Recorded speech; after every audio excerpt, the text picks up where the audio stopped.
merasakan ada sesuatu sosok ya, sosok yang diyakini Mas Sakti itu mungkin sosok-sosok tadi kan kayak di ini apa, ada sosok yang ada sosok yang menghampiri yang menghampiri itu, insya Allah itu memang benar.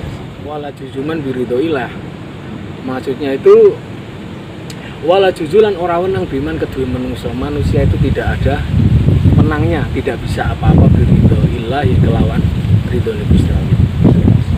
Jadi itu menungsoikan intinya yogur wis kelontongan ini gitu. Jadi itu nggak perlu takabur, nggak perlu kita itu merasa bangga, merasa jadi makhluk yang paling sempurna. Suara Suara harimau. mungkin Iya, iya. Itu terdengar jelas atau waktu bertangan seperti ada suara orang seperti gitu. nggak tahu juga nanti kami Ya.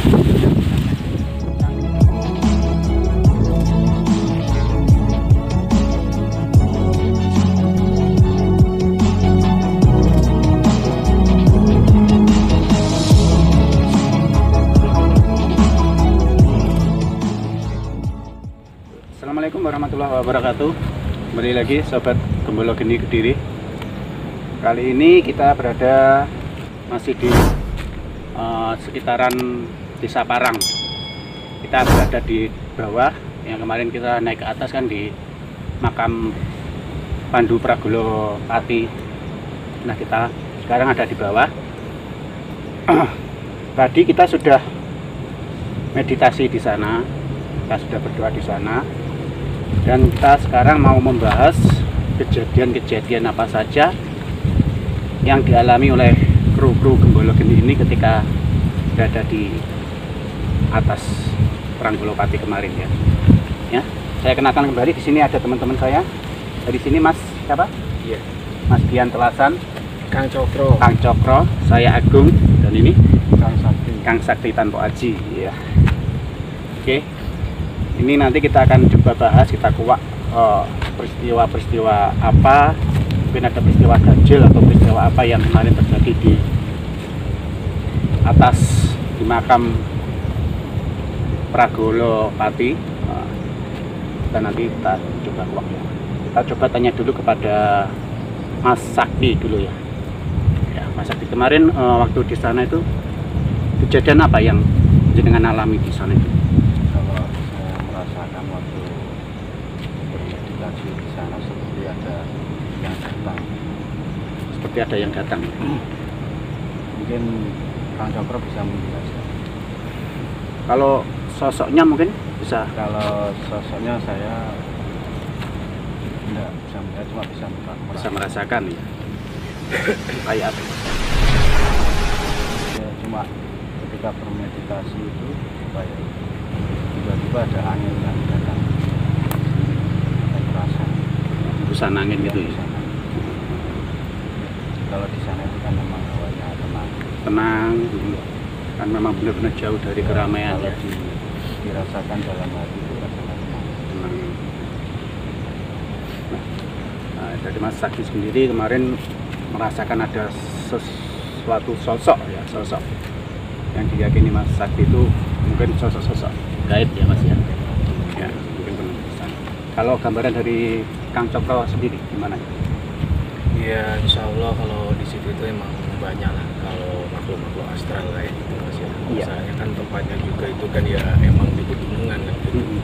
Jadi kan jauh dari keramaian gitu.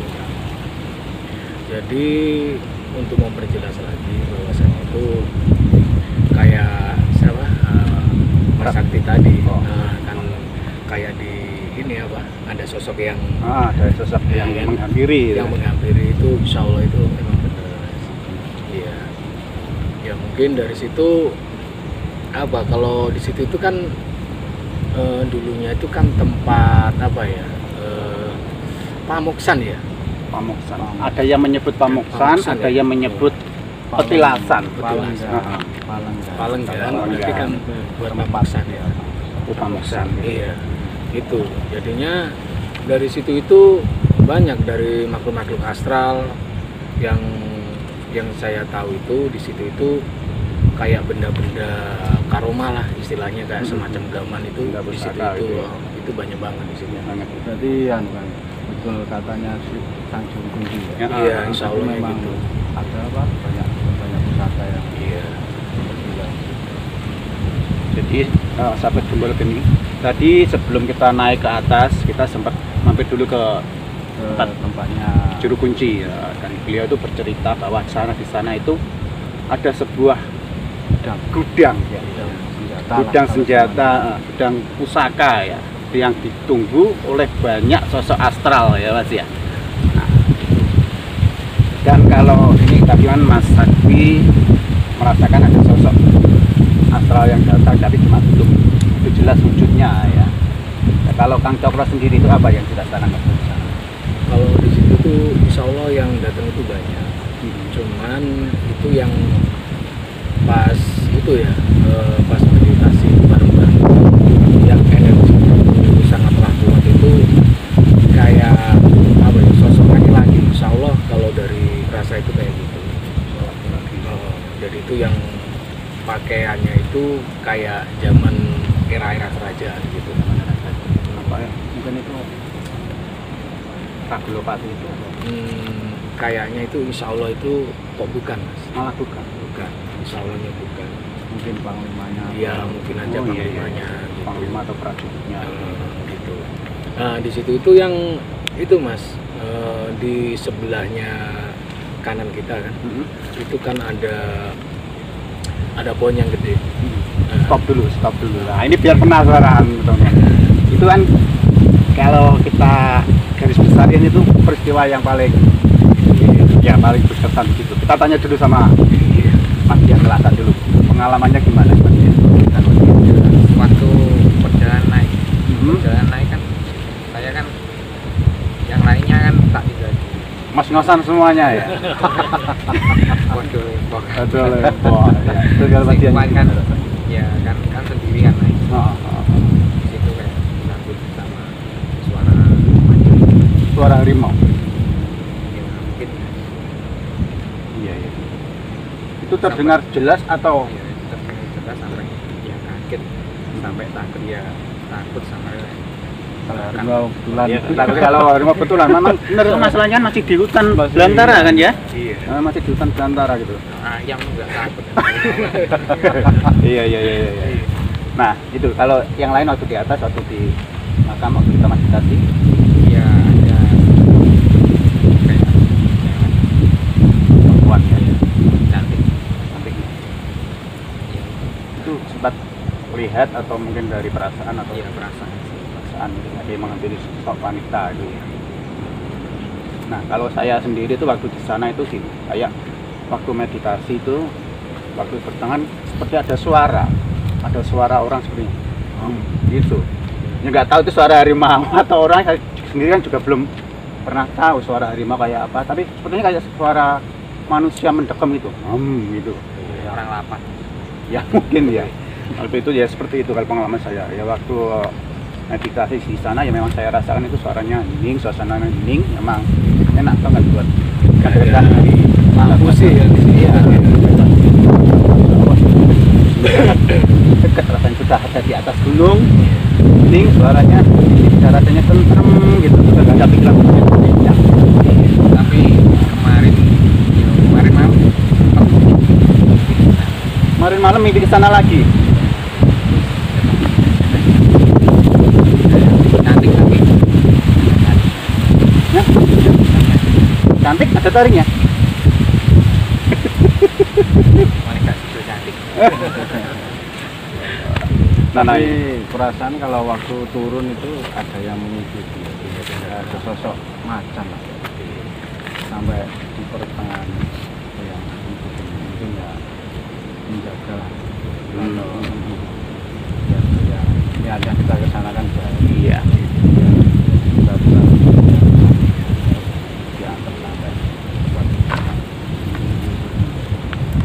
Nah itu, ini yang paling seru kita tunggu ya. Tadi sempat kita skip, maaf ya Kang Cokro ya. Iya. Jadi kita sempat skip supaya ini Penasaran. pada penasaran gitu maksud saya. Nah gimana Mas Cokro? Silakan dilanjutkan. Iya. Ya itu. Pas kemarin pas meditasi bareng kan di situ. Di sebelah kanan kita itu kan ada pohon yang gede. Iya. Nah, di situ itu juga kayaknya ada makam ya Kang Sakti ya. Iya. Iya, ada makam. Sebelahnya ada makam. Ya, di situ itu pas meditasi itu kayaknya itu muncul film Maujudi itu sosok perempuan. Tapi itu di dalamnya pohon. Lubang pohon itu apa? Iya, di dalamnya lubang pohon Dalamnya itu. lubang pohon. Katanya mau ikut, nah, jangan. Aku nggak mau gitu. Masalahnya kalau kita masih hidup itu kalau diikutin makhluk kayak gitu, yang jelas itu perjalanan kita itu ya sangat terganggu. Kan alamnya aja kan udah beda, kan gitu kan ya. Terus di situ juga kayaknya itu masih ada kayak ular, ya kan? Itu di situ itu kayak tapa. Wah, Iya, itu di pohon yang gede yang di sebelah mana ya? Sebelah kiri. Itu insya Allah itu di situ tuh emang ada. Itu kayak ya itu ularnya udah berapa ribu tahun itu. Iya, udah puluhan tahun di situ. Iya. Jadinya kalau tempat itu disakralkan itu ya memang sangat sakral. Tempatnya itu masih ingit intinya kayak gitu. apa mungkin ada kan wujudnya ular. Kata Surubun kan di situ banyak pusaka. Iya. Mungkin atau tidak salah itu mungkin perwujudan dari pusaka itu. Pusaka itu juga bisa jadi kayak gitu. Kodamnya ya. Kodamnya, iya. Nah, sobat gembel geni, ini kenapa kok kita mbahnya ini harus turun ke bawah dan kita nggak berani mbah di atas? Nah, kita tanya dulu kepada Kang Cokro, kenapa Kang? Biar Kang Cokro yang ngasih penjelasan. Ya gini para sahabat, pas waktu itu ada sosok makhluk astral itu yang naik kuda. Naik kuda itu berpakaiannya itu kayak zaman-zaman era kerajaan itu nyamperin. Udah kamu pergi aja, jangan di sini. Bilang gitu. Loh, emang ngapain, saya di sini kan juga mendoakan. Saya kan bilang gitu. Ya udah pokoknya kamu pergi aja nggak apa-apa. Gitu. Ya udah setelah itu dibilangin kayak gitu, akhirnya ya terus bareng-bareng turun itu. Ya gitu. Maksudnya mungkin dari situ itu dia itu memberitahu kayak gitu itu mungkin di situ pas lagi ada acara apa ya enggak ya, kurang tahu ya. Ya memang kan di situ ditugaskan menjaga lokasi situ ya. Iya. Ya kita sebenarnya sih menghormati sesama makhluk Allah. Jadi kita nggak mau sebenarnya berbenturan dengan mereka atau gimana, kita nggak mau ya. Bilangnya mereka suruh turun ya kita turun. Memang itu tempat istirahat mereka. Karena gitu kan. Kita juga punya dunia masing-masing, kita nggak mau diganggu. Otomatis secara pribadi kita juga nggak mau mengganggu mereka. Saling menghormati. Ya, makanya kita kan ambil sisi positifnya. Bahwasanya juga kan kita itu apa ya, kan hidupnya itu kan berdamping kan gitu. Ya kita itu ya harus itu tadi ligurwati lah, saling untuk menghormati. Itu aja sesama kita.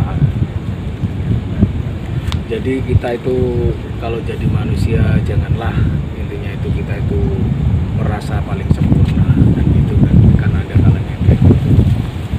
Walaupun kesempurnaan manusia itu di dalam diri manusia itu masih ada tercipta yang dinamakan syaiton tajri majroda, Mas. Gimana? Ya, yang dimaksud syaiton tajri majrodam itu sejenisnya kayak sebangsa jin yang emang itu ditaruh pada dalam diri manusia. Iya. Jadi untuk menggoda kita kan gitu. Nah, dari dulu itu kan udah emang apa ya? Jadi sumpahnya. Iya, jadi sumpahnya kayak gitu kan ya. Jadinya kita itu ya harus sering-sering untuk mendekatkan diri pada Allah, itu intinya. Yang kedua pokoknya kita itu saling menghormati, itu aja.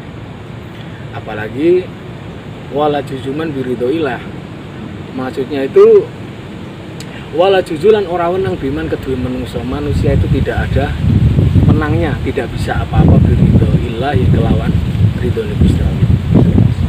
Jadi itu menungsoikan ini yogur wis kelontongan ini gitu.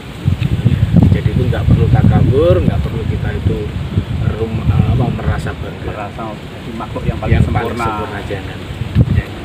Insya Allah. Memang sebenarnya manusia itu memang diciptakan oleh Allah itu sebagai makhluk yang sempurna. Dalam arti kan dalam konteks memang manusia kan memiliki jiwa seperti setan dan memiliki jiwa seperti malaikat. Gitu ya, gitu kan. Kalau malaikat ya nggak pernah melakukan dosa, dia sempurna terus itu kalau melakukan kebaikan terus ya, dia nggak pernah melakukan kesalahan. Kalau setan nggak pernah melakukan kebaikan, dia melakukan kesalahan. Kalau manusia dua-duanya dilakukan semuanya. Kadang itu kalau berbaliknya gini, kadang itu kalau setan itu udah berwujud manusia, itu ngalah-ngalahin setan, Mas. Setan berwujud manusia, itu ngalah-ngalahin setan, tenaganya malah manusia berwujud setan atau setan berwujud manusia.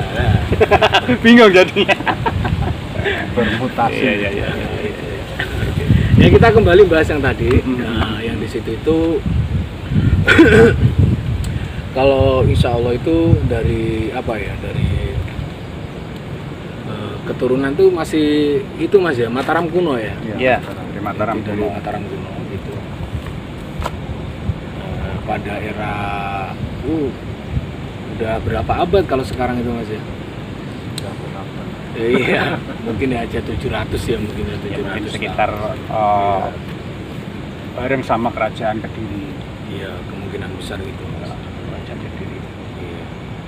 Yang terus kayak ini, kayak benda-benda karomah atau benda-benda pusaka di situ itu emang di situ itu memang banyak. Cuman dari situ itu kemungkinan besar katanya Mas Sakti ya, itu kan buat keseimbangan alam itu Biarkan insya Allah mereka itu ya kan. Jangan pernah diusir lah. Iya, Nggak usah diambil atau dicari atau Keseimbangan alam. Keseimbangan alam. Ibaratnya kita gini, kita tidak memiliki, ya jangan mengambil. Iya. Kecuali jika sudah dikasih. Kan sudah lah. Kalau kita mengambil, apa bedanya dengan mencuri? Iya. Kalau kita dikasihkan mungkin mereka menipukan itu sebagai kita karena kita percaya memiliki kelebihan untuk bisa merawat.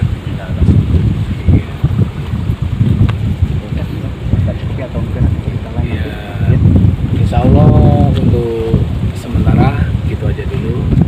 Kapan-kapan insya Allah disambung lagi gitu. Nah, kasih sedikit ketikan Mas untuk sah perjalanan kita saat ini. Mas Sakti dulu. Ya intinya kalau kita naik ke makam transit ya, siapkan tenaganya, Ya. stamina-nya, ya jangan pernah minta sesuatu kecuali ridhonya Allah. Jangan pernah berpikir yang lain lah. Iya. Ya apa ya? Ya insya Allah pokoknya di situ itu ya bawa perlengkapannya harus Sama air minum. lengkap, terutama air minum. Masalahnya naiknya kan kayak gitu ya. Apalagi ini kalau malam hari ya, dan kondisi cuaca Hujan, seperti ini. licin. Karena bener, kita waktu naiknya itu enggak, kalau saya sendiri sih enggak terasa, tapi malah gitu turun kayak di. Ya itu aja. Iya, oke.